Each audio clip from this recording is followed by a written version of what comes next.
היי, יש לי שאלה עליכם.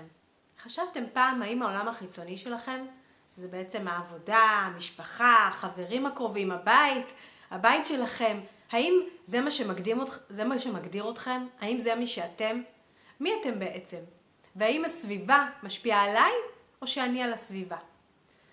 אז נעים מאוד, אני שרית בחר, אני מטפלת בתקיעויות דרך תת המודע, ואני רוצה להזמין אתכם להרצאה האריה שבמראה.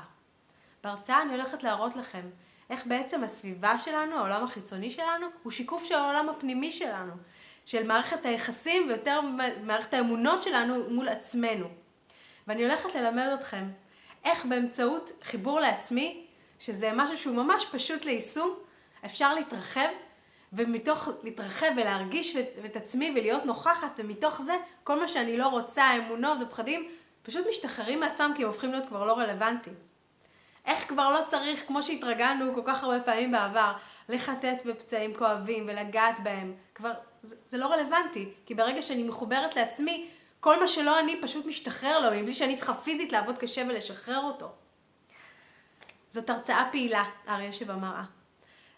ואתם הולכים ללמוד בה, באמת לעשות ממש עבודה עם עצמכם, אז אני מזמינה אתכם באמת להגיע עם פתיחות ונכונות, לשמוע משהו חדש ממה שהכרתם עד עכשיו, כדי להפוך להיות לא רק אריה שמשתקף במראה, אלא להפוך ממש להיות האריה שבתוך החיים שלכם, מתוך החיבור שלכם לעצמכם. אני ממש מצפה לזה ומאוד מתרגשת כבר לראות אתכם. נתראה.